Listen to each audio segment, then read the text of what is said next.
and welcome to Membardal on YouTube and Agamagam on Facebook. I wanted to share yet another story with you, and the subject of this story is going to be something very, very fundamental. It is probably at the root of a number of problems that we as a human race face.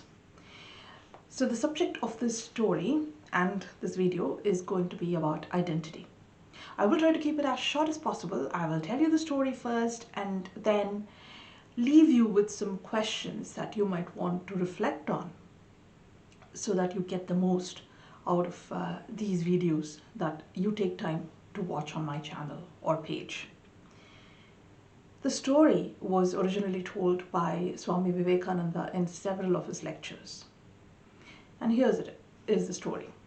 So there was a forest in which a lioness had a lion cub, and they both were wandering.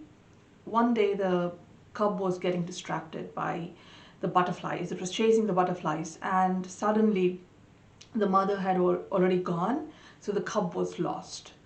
The lion cub went round in circles but could not find its mother, and it was feeling very desperate, very lonely, wanted to be cared for. So when it saw a herd of sheep, the lion cub immediately went and joined the herd of sheep. And the sheep did not know otherwise, so they just accepted the lion cub as one among them, and the lion cub started growing up with the sheep to the point that the cub would even graze every morning with the herd. The cub even started to bleat like the herd of sheep. So the cub pretty much was living a life of a sheep. One day, an old lion passed by and noticed what this cub was doing. Came to this young lion, which is now no longer a cub but a young lion, and said, "What are you doing? Why are you doing all this? Why are you behaving like a sheep?"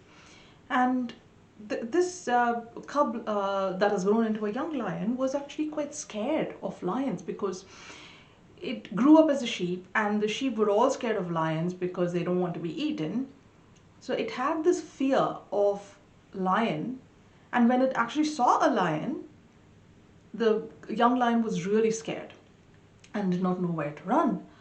But this old lion kept asking, "Why are you behaving like this?" And this young lion was quite puzzled, because he always thought he was a sheep and he was just behaving true to his nature.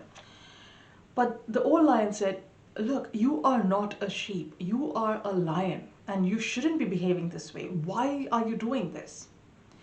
And this young lion was like, "Oh, am I a lion? Oh." And it went away. So the old lion thought, okay, now that we've told this lion that he's a lion and not a sheep, he would start behaving like one. And then the old lion came again to watch this young lion, and this young lion continued to be a sheep. So it stopped this young lion again and said, "I told you the other day that you are a lion and not a sheep. Why are you still behaving as a sheep and not a lion?" And this young lion said, "You told me, but..." It didn't seem very convinced. So this old lion decided to hold a mirror in front of this young lion and showed him how he looks much like the old lion. You know, they both are lions, so they look very similar. He doesn't look anything like a sheep. So when the young lion saw the reflection and saw that the image is not of a sheep, it is of a lion, it occurred to him that he is perhaps a lion. And with that old lion, he started learning the behaviors of a lion and started to roar as well. So the old lion thought, job done, we've helped him identify who he is, and went away. Then he came back to see what this young lion was doing. And at that time, he noticed that just like every other morning, this young lion was getting up and going to graze along with the herd.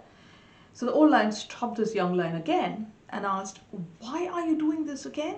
So you realized you are a lion and not a sheep, and yet you're going with them to graze?" And this young lion said, "Look, this is what I've been doing for years. This is a habit for me. This is how I behave because it's just something that I grew up with. So it's going to be difficult to change.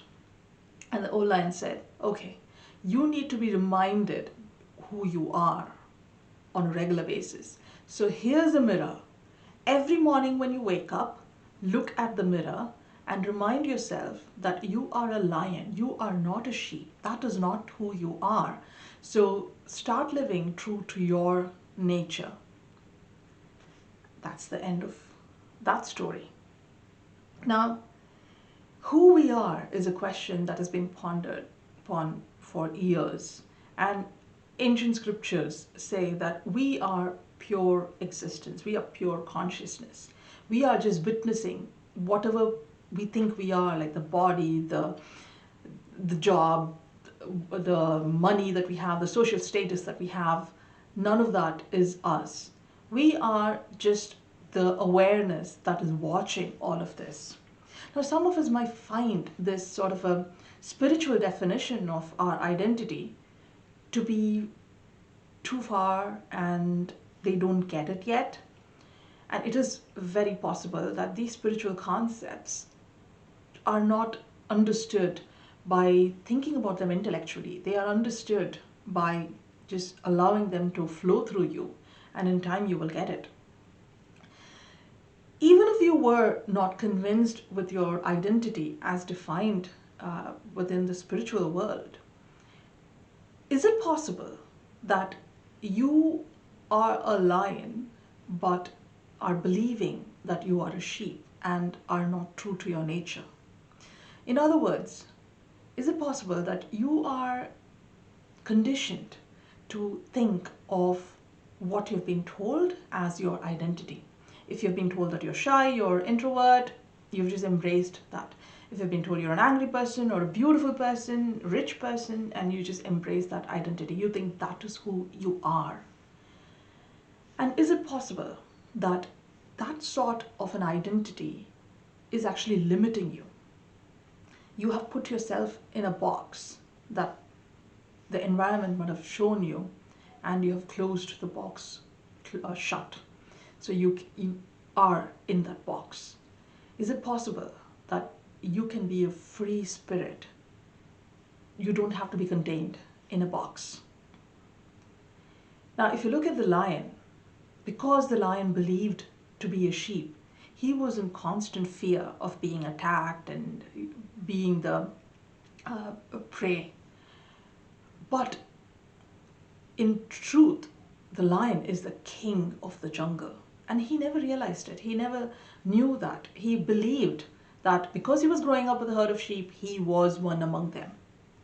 Now, is it possible that you have far more capabilities, but because you're just embracing whatever you've been told in all these years, you are afraid? You are in constant fear of whatever it is, whether it is failure or whatever other forms of fear people get. Is it possible that your fear or your unhappiness, your dissatisfaction, all the uncomfortable feelings that you get is because of the identity that you're holding on to? Now, talks like this, reading a lot of books can help you hear who you are. But for you to realize it, you will need to contemplate on it. So allow this to soak in. Don't try to figure it out. Allow this to soak in. Now, I'm going to leave you with one question, or rather one more question to reflect on. If you throw away whatever identity you have embraced in all these years, how does that feel? Just for a minute, think of a world where you've thrown away all those identities. See how that feels. For me, it felt very powerful because I was no longer tied. I could be what I wanted to be. I'm curious to hear how you feel when you throw away the identities that you have been wearing all these years. Look forward to hearing your comments. If you like this video, do press like and share and comment. Thank you.